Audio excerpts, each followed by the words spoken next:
volvamos al presente, porque ya está con nosotros don José Blandón Castillo y sus comentarios internacionales. Buenos días, don Fernando. Buenos días. Buenos días a toda nuestra audiencia. Oiga, don Fernando, el presidente López Miquelsen, expresidente de Colombia, un gran amigo de Panamá y un gran presidente que nos ayudó en todo este proceso de negociación con los Estados Unidos, los tratados Torrijos-Carter, decía que Panamá era uno de los países más fríos del mundo. Opa.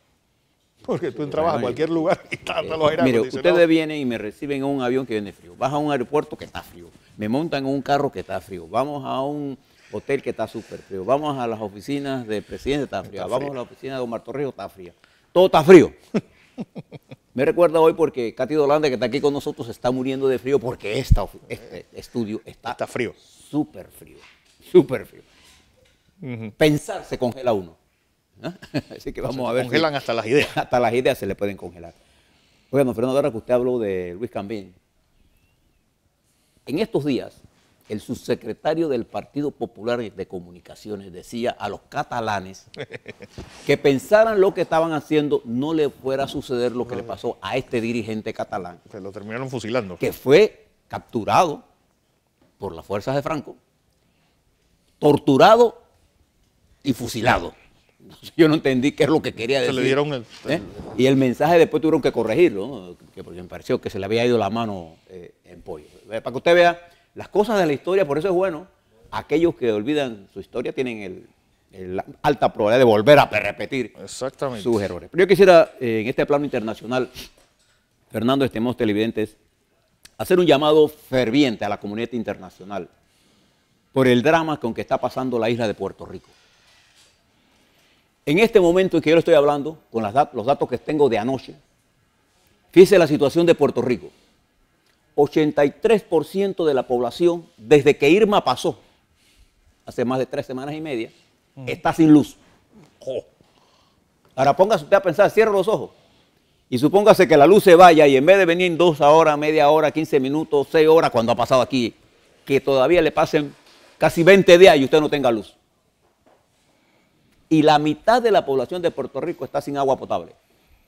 Todavía hay poblaciones en Puerto Rico en las que no se sabe qué ha pasado con ellos.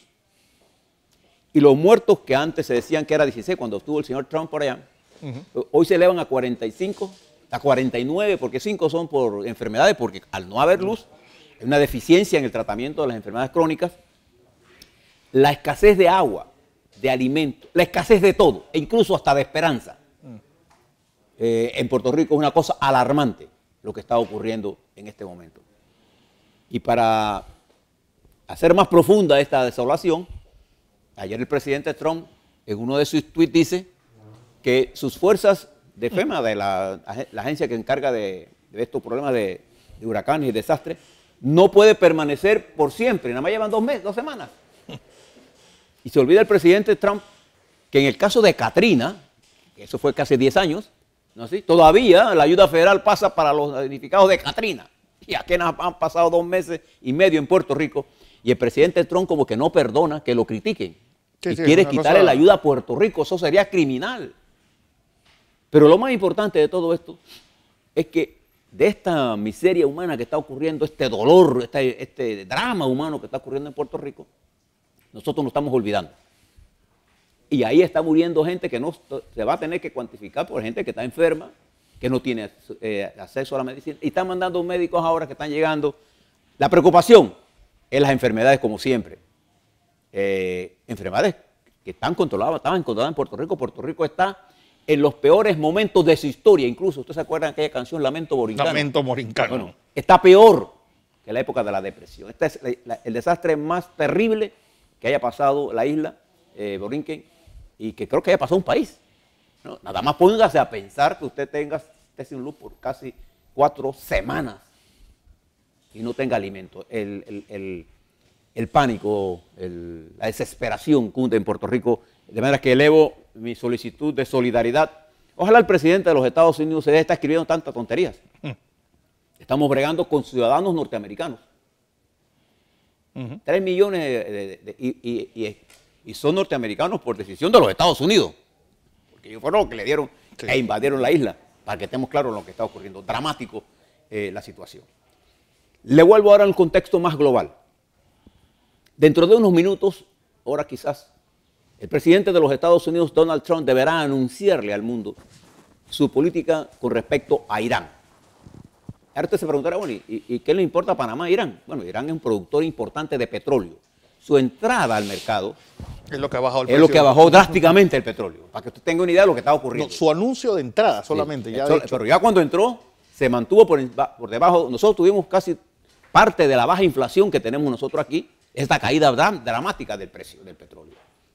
Como somos nosotros un país altamente dependiente del petróleo, no solamente por la energía eléctrica, sino por la energía que mueve el resto, ¿no? Bueno, el presidente Trump está a punto de anunciar dentro de unos minutos, horas quizás, en el transcurso del día probablemente, su anuncio sobre lo que ya él ha adelantado, de certificar a Irán como parte del esquema del acuerdo que se llegó para el control de las armas nucleares en ese país. Esa desertificación va a abrir una brecha de relaciones entre Irán y los Estados Unidos. Irán desde anoche, y esta mañana lo acaban de reafirmar, tendrá, dicen ellos, una respuesta dura ante cualquier decisión de este tipo. Irán no va a renegociar los tratados. ¿Y esto qué significa? Esto significa un elevamiento de la crisis en el Mediano Oriente. Recuerda que le hablé de la crisis entre Turquía y los Estados Unidos, que ya la OTAN, la Organización del Atlántico del Norte, está preocupada porque Turquía es una pieza importante en el equilibrio político-militar o la geopolítica de la región. Con esta decisión de Trump, que todavía no se encuentra claramente cuáles son sus reales motivaciones, esto pondrá en duda cualquier acuerdo que cualquier nación haya tenido con los Estados Unidos. Claro. Y esta actitud del señor Trump, que no solamente se hace con Irán, sino lo que está pasando en el NAFTA con Canadá y México, en la que quiere destruir ese acuerdo, pone a los Estados Unidos aislados de la nueva correlación de fuerzas que se está armando en esa región. Y usted recuerda, Fernando, estimado televidente, cuando la crisis de Qatar, que es otro país, productor ahora ¿de qué? De gas. La gran auge económico de Qatar. Qatar es el país en su pequeñez que más ingresos per cápita tiene. Un país, el país más rico del mundo. Es el país más rico del mundo porque sus reservas de gas, ¿no? ¿Sí? No, ahí no es tanto petróleo, pero es una parte importante. Usted recuerda que el secretario de Estado de los Estados Unidos, Rex Tillerson, un experto en materia energética, porque él fue CEO de la Exxon, nada más y nada menos, estaba buscando un acuerdo. Bueno, se apareció el presidente de los Estados Unidos allá en Riyadh, allá en Arabia Saudita, y su intervención rompió ese esfuerzo que estaba haciendo el secretario Tillerson, que conoce no solo la región, sino el problema energético. Y Qatar tiene que tener de aliado estratégico ¿a quién? A Turquía, a Irán y a Rusia.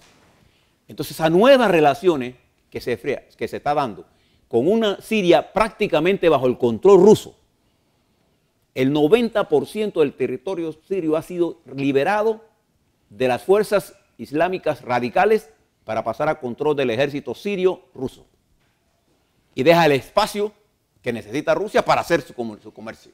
Y ahora este problema con Irán, uno de los países de mayor desarrollo tecnológico y de educación en el Mediano Oriente. Recuerden que el Shah de Irán logró educar a miles de científicos. Irán tiene un complejo grande de universidades con alto nivel tecnológico. Claro, no es casual que ellos hayan hecho un programa de desarrollo de armas nucleares solos. Y no solamente... Y ojo, que este programa lo que lo retrasó fue el bombardeo de Israel en 1981 de su planta de procesamiento. Y no solamente en armas atómicas, en comunicaciones. Una gran parte de los cerebros tecnológicos del mundo provienen de por allí. Entonces, este aislamiento al que el presidente de los Estados Unidos está sometiendo está poniendo una presión enorme en esa región y está elevando los niveles de confrontación. Ahora incluirle esto a Corea y usted tiene una ecuación importante. ¿Por qué debemos pensar nosotros en esto? Porque nosotros, al estrecharse este conflicto, los estrechos de comunicación marítima comienzan a hacerse inestables. Las primas que hay que pagar por pasar barcos por ahí son más altas. Eso hace más competitivo el canal de Panamá pero también lo hace más apetecible. Entonces, esto es como cuando usted se casa con una mujer bonita, ¿no? Sí. Usted tiene el riesgo siempre de que se la quieran enamorar. Y siempre habrá alguien Que se tira la que sea candela. mejor que usted. No se engañen en eso. Entonces, nosotros tenemos que entender lo que está pasando en el mundo para que nuestros dirigentes locales puedan comprender que lo que hagamos nosotros aquí tiene importancia geopolítica. ¿Sí? Y sobre todo en un gobierno como los Estados Unidos.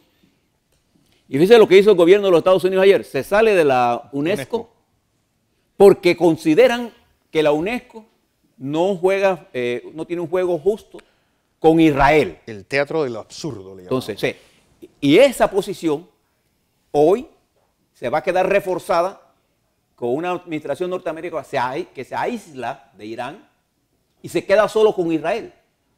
Y como no se ha fragmentado los países, entonces se está formando un bloque, ahora liderado por una potencia que sí tiene armas nucleares, como Rusia, y que sí tiene un poder geopolítico más alto que incluso Israel, crea una situación muy inestable en esa región, con un presidente que mírenlo cómo está actuando.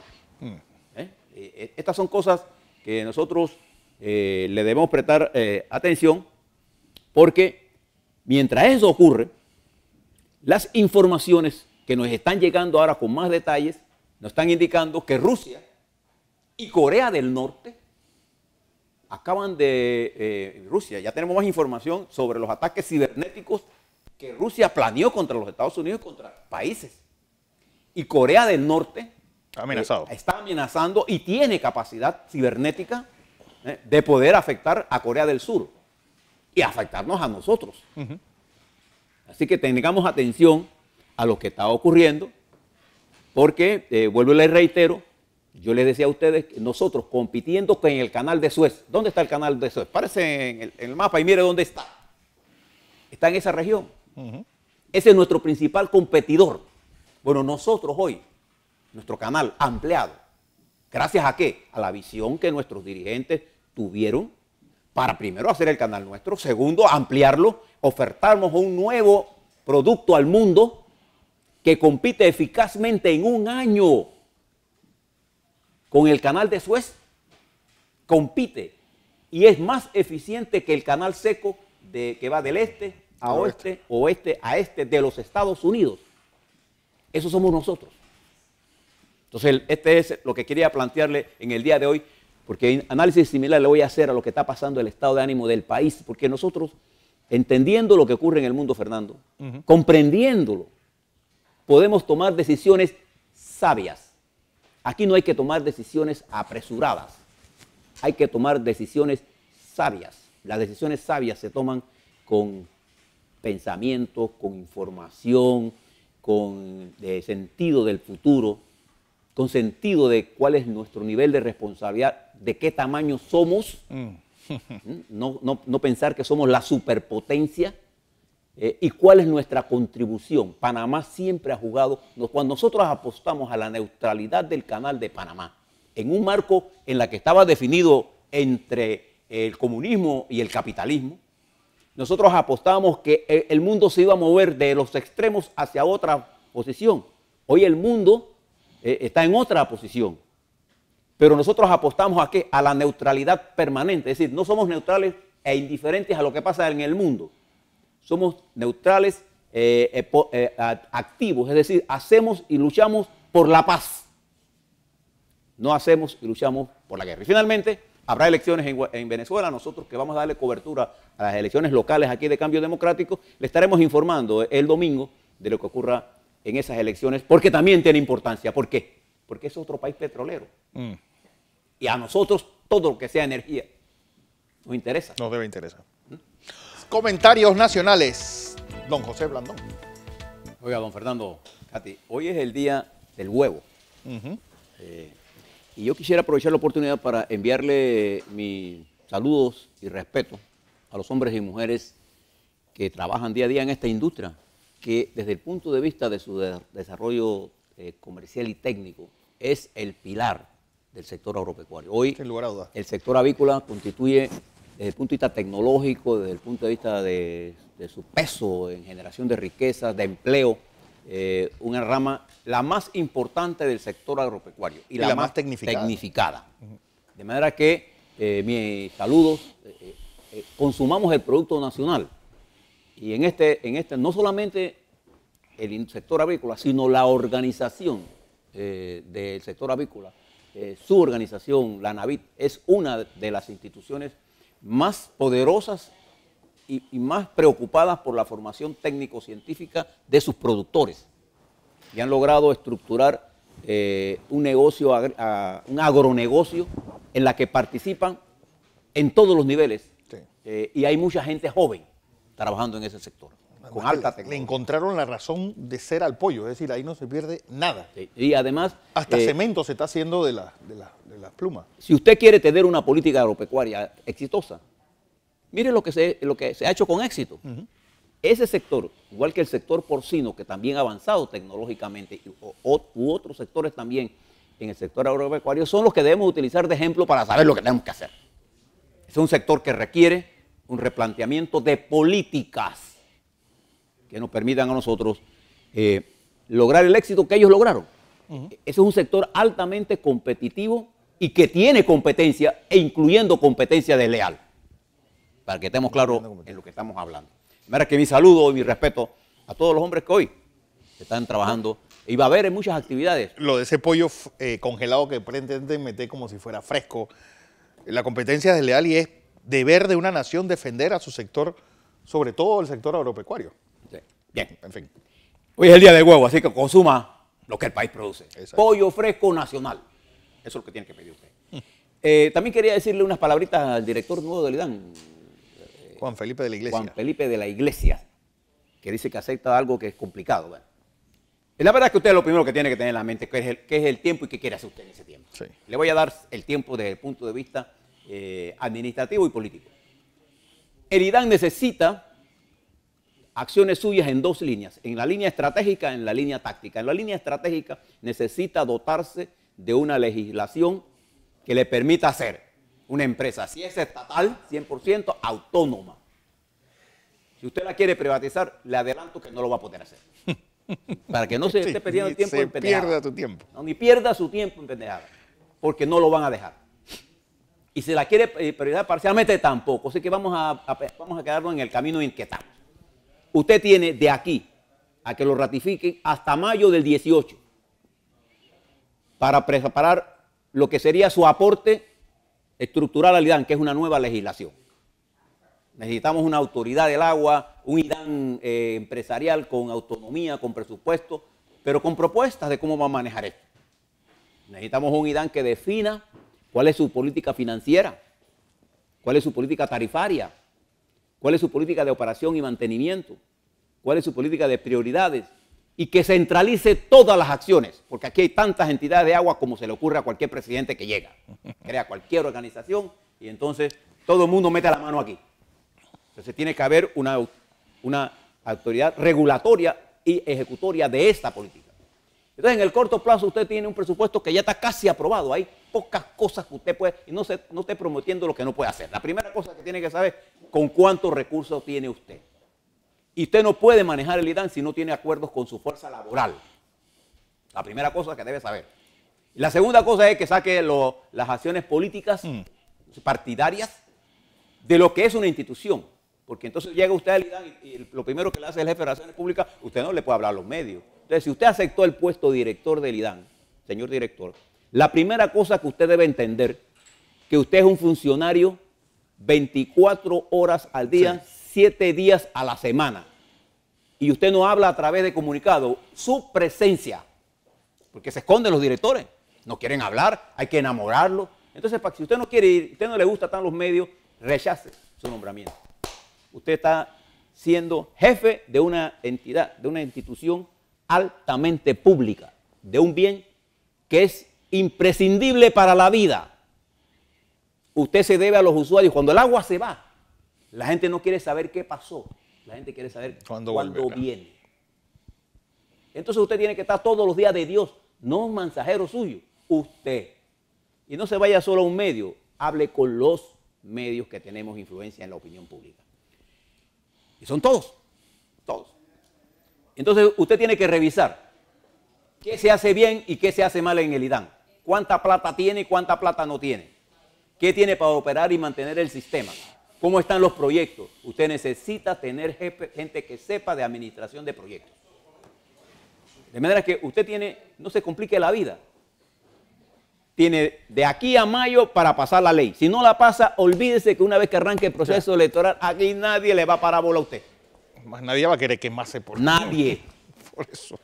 Dos, tiene que racionalizar los gastos del IDAN aumentando la generación de ingresos, disminuyendo las pérdidas y además de eso, cobrando. Sí. Si tiene miedo para cobrar, entonces tampoco está ahí. Yo creo que usted tiene tiempo. Si usted entiende este mensaje, usted va en el buen camino. La primera cosa, vuelvo y le reitero, tenga idea del tiempo. Usted tiene apenas 19 meses, de los cuales neto le va a quedar como 8 para hacer cosas y la otra va a tener que boxear con la cantidad de problemas que hay y que le crean otros. Sí. Porque además usted no solamente administra el agua, usted administra el alcantarillado. Y vaya que tenemos problemas. De manera que, acuérdese, desde mi experiencia, yo fui director del IRRE y cada vez que se va la luz, la gente mencionaba y maldecía al director del IRRE, nada más nadie. Bueno, a la mamá del director de lo que sea. A todo el mundo. Sí. O sea, que usted tiene una mamá privada y una mamá pública. Usted no se preocupe mucho por la pública porque de esa se la mencionan todos los días y nunca se la mencionan bien. Sí.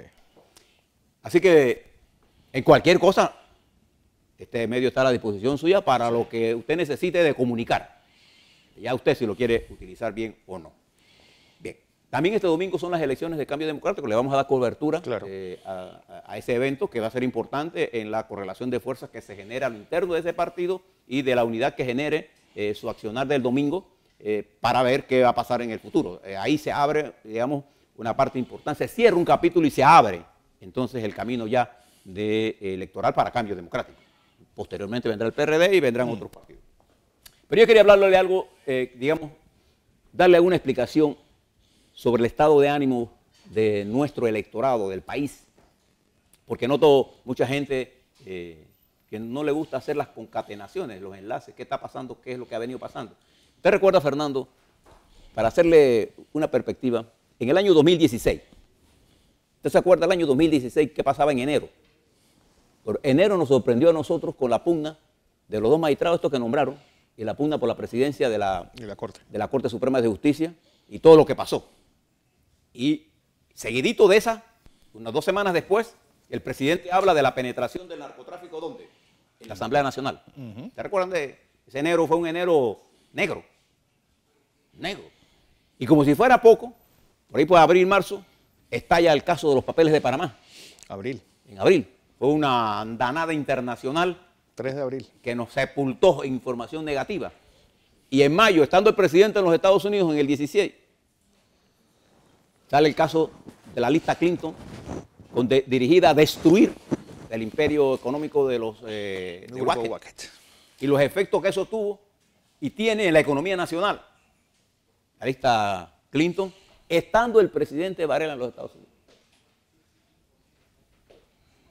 En medio de todo esto, las continuas acusaciones de uso del sistema judicial con fines políticos y de denuncias que sí tenían algunas bases importantes, el país estaba atormentado por toda esta permanente flujo de información. El gobierno seguía cayendo, miren las curvas, en cuanto a transparencia. Y viene el 22 de diciembre, 3 días antes de Navidad, el Departamento de Justicia de los Estados Unidos publica aquel famoso acuerdo que Odebrecht llegó, en donde se revela que 59 millones de dólares se repartieron en sobornos en Panamá. Y eso fue, digamos, la cereza que cubrió todo el año. Y arrancamos el 17 con Odebrecht, papeles de Panamá, Wackett, juicios. Y entonces el país estaba sumido en una especie de negativismo y de negación de todo. Y el sistema político comienza un proceso continúa un proceso de deterioro. Ustedes recuerdan todo eso en la mente de la gente. Pero ocurre un evento, que es el evento del martes. El evento del martes, en la que nuestros futbolistas, en una combinación de factores, fíjese cómo el azar juega para cambiar situaciones en un país determinado, en este caso Panamá. Nosotros estábamos jugando con Costa Rica, apostábamos más al repechaje después de la derrota desastrosa que nos dio, no es la palabra desastrosa, Sí, humillante, que nos dio Estados Unidos 4-0. Estábamos casi esperando un repechaje ahí y de pronto se producen dos milagros. Primero, Trinidad Tobago le da su lista a Clinton a los Estados Unidos y lo saca del Mundial, así. Y la primera venganza de nosotros. La segunda,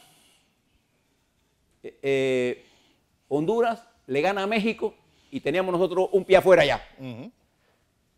Porque si no ganábamos, estamos fuera. Y a los 88 minutos del segundo tiempo se produce ese gol que fue como un rayo de esperanza, de emoción que está sobre la nación panameña.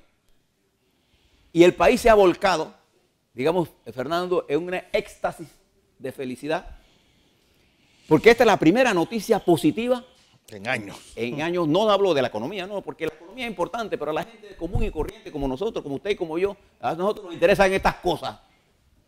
Y el país pasa de un estado de negatividad y negación a un estado De euforia. de euforia. Ese país que, mire todos los eventos que yo le he señalado, a pesar de que usted tuviera más ingresos, a pesar de que usted se hubiera ganado la lotería, a pesar de que usted hubiera tenido un carro nuevo, que hubiera conseguido una novia bonita o un novio bonito, aquella muchacha, bueno, o que lo que sea, usted no era feliz en un ambiente de negatividad colectiva o de negación colectiva. Pero hoy hay una especie de torque en el sentir. Y la gente dice, bueno, pero es que usted está hablando de cosas que no son reales. Sí, es que la formación de mi realidad yo la hago a través de percepciones. Yo no sé, hay mucha gente que le gusta ser más realista que el rey. La formación de la opinión pública se da a través de percepciones. Y hay un cambio en la percepción hacia lo positivo. Ya la gente está pensando en Rusia e ir al Mundial. Y fíjese lo que pasa en medio de todo esto. Los empresarios, un sector, no diría que todos, comienzan a criticar un decreto. Con o sin decreto la gente no iba a trabajar. Estamos dejando de pendejadas. Entonces estamos discutiendo, un sectorcito discutiendo todavía nimiedades. Ayer Rubén Blades colgó un tuit que decía de que sorpresa te da la vida. La vida te da sorpresa. Bueno, sorpresa le dio vida a los Estados Unidos. Entonces, ¿por qué yo le quiero plantear esto? Porque en este cambio de vida los empresarios se han equivocado al estar regateando. Porque aquí, por ejemplo, vamos a ver, la comunidad judía que tiene tanta aprecio en Panamá, cuando decide cerrar los almacenes, lo hace. ¿Nos pide permiso a nosotros? No. Y se cierran los almacenes. Entonces, ¿por qué no salimos a protestar por eso? ¿Por qué estos que están tuitando pendejadas no tuitean contra el cierre ese? Pues, porque eso es antidemocrático. Pero es que el sistema funciona así. Que el presidente de la República aprovechó la victoria para promover, y sería muy pendejo si no lo hiciera.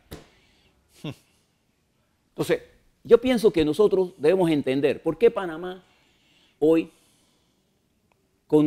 usted trae un extranjero a Panamá y se da cuenta que nosotros, usted trae a Costa Rica, Nicaragua, Guatemala, le traigo a Brasil, le traigo a Colombia, Venezuela, piensan que nosotros somos un país, somos un oasis en medio de una serie de problemas. ¿Por qué los panameños no están bien así? Porque nuestra dirigencia política nos ha sumido en un debate negativo. Mire lo que yo le estoy planteando a nivel global. Nosotros a nivel global estamos tomando más importancia geopolítica por el cierre, la amenaza sobre espacios de comunicación marítima y estamos compitiendo mejor que ellos. ¿Usted ha visto algún político explicándole a este país la importancia que nosotros tengamos una mejor competitividad entre el canal nuestro porque no es nuestro, porque es nuestro, el de Suez y este canal seco de los Estados Unidos? El canal de Nicaragua se cayó porque no iba para ningún lado y tampoco el de Costa Rica. Porque nosotros tenemos esa experiencia.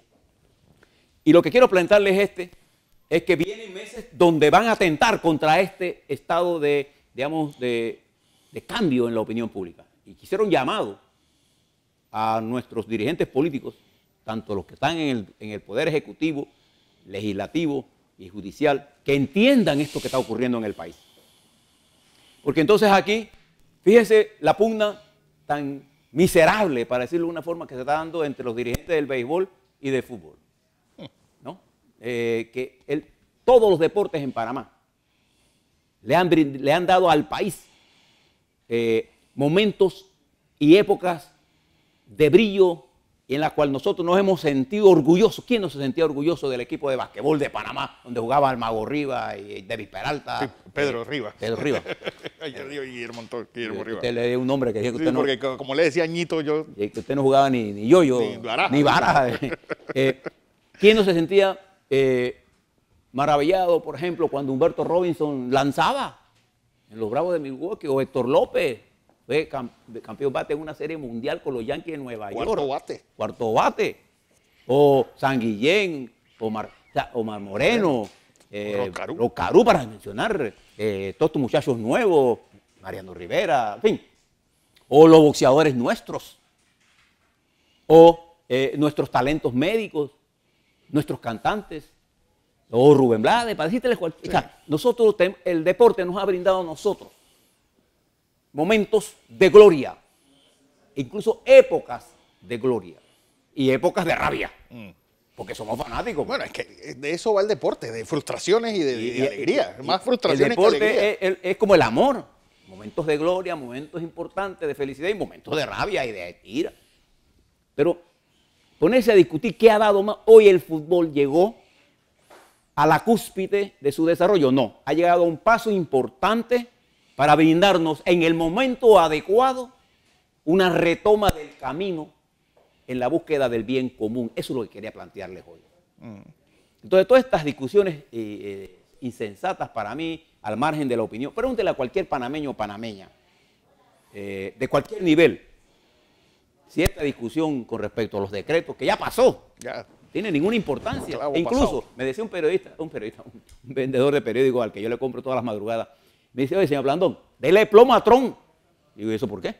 Porque nos quiere quitar el juego. ¿Y cuánto te he dicho que Trump tiene que ver nada con esto? Y dice: no, pero a mí me dijeron. Digo: no le hagas caso a eso. Nosotros vamos por el mundial. Y dice, comenzó a gritar: viva Panamá. Digo: esos niños corriendo. Ese es el país que nosotros debemos construir. Estamos construyendo. Pero ya nosotros nos hemos olvidado de hablar cosas buenas. Sí, nos habíamos olvidado cómo se dice buenas noticias. Entonces, ¿qué tenemos que hacer? Hombre, deja que Cambio Democrático haga sus elecciones, participe, se desarrolle, deje que el PRD se desarrolle, deje que el panameño se desarrolle, hay que llevar a un determinado nivel de consenso. ¿Saben por qué? Porque vienen nuevos ataques contra nosotros y nuestra plataforma de servicios. Pero peor, nosotros mismos vamos a provocar olas y acciones en las próximas semanas, y cuidado que la próxima semana, que van a enfrentar y van a poner en peligro lo que hemos conquistado. Y mucha atención, no le estén haciendo caso a los promulgadores del desastre, a esos profetas del desastre. Largo ha sido el camino de la construcción de un país con perspectiva. Aquí han jugado parte trabajadores, empresarios, gente del sector avícola. En ausencia incluso de políticas, los empresarios se han arriesgado, los trabajadores han aportado, los intelectuales están allí, la clase media se faja todos los días trabajando. Entonces tenemos que ser consecuentes con lo que está ocurriendo. Así es. De manera que yo les hablo sobre esto y le pongo el mundo entero para que usted vea ahora en su compleja situación cuál es el camino. Y el camino no es otro que el camino de la concertación, no el camino de la unanimidad. No nunca vamos a tener unanimidad en todo. Necesitamos determinados niveles de consenso. Donde hemos tenido consenso, en puertos, en el canal, en el sector bancario, en el sector marítimo, en el sector de telecomunicaciones, en el sector de comunicaciones aéreas, hemos avanzado enormemente. Donde no hemos tenido consenso, educación, salud, Corte Suprema de Justicia, justicia en general, justicia en Constitución, tenemos un desastre. Y no tenemos un desastre. Entonces, esas son las cosas que debemos aprender. Que donde hay consenso, el país trabaja bien. Pero todos estos meses que han pasado de confrontaciones permanentes han creado un estado de malestar y de negatividad que un grupo y un puñado de hombres del barrio le devolvió una dosis importante de felicidad. Yo espero que este gobierno no venga a destruirla la próxima semana. Así es.